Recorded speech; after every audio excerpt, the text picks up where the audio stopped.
Мен номер 28 мектеп лицейінің 4-ші сынып оқушысы Рахымжан қызы Аида. Ақылдым балаларға арналған республикалық журналды қайдан білдім? Бұл туралы сынып жетекшім Ибадуллаева Жадыра Амангелді қызы. Ақылдым балаларға арналған сайыс болып жатыр екен. Сол сайысқа қатысып көр деп, маған Ақылдым журналы туралынан қысқаша мәлімет түсіндіре кетті.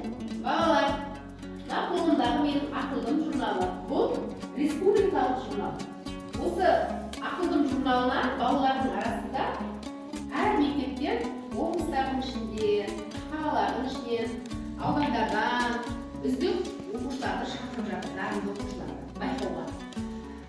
Соған біздің мектептен, біздің 28-ші мектеп лицейінен 2 оқушыны ұсынып отырмыз. Ақылдым журналына үздік оқушыларымызды Рахымжан қызы Аида және Нұрмұхамед Аяруды.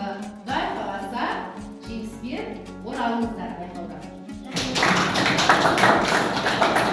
Осы байқау арқылы танысқан Ақылдым журналы маған ұнап қалды. Алда жарыққа шығатын сандарында да қызықты мәліметтер күтемін. Дарынды балалардың өнерін, ерекше қызықты ертегілер, достық, тазалық туралы мәліметтер күтемін.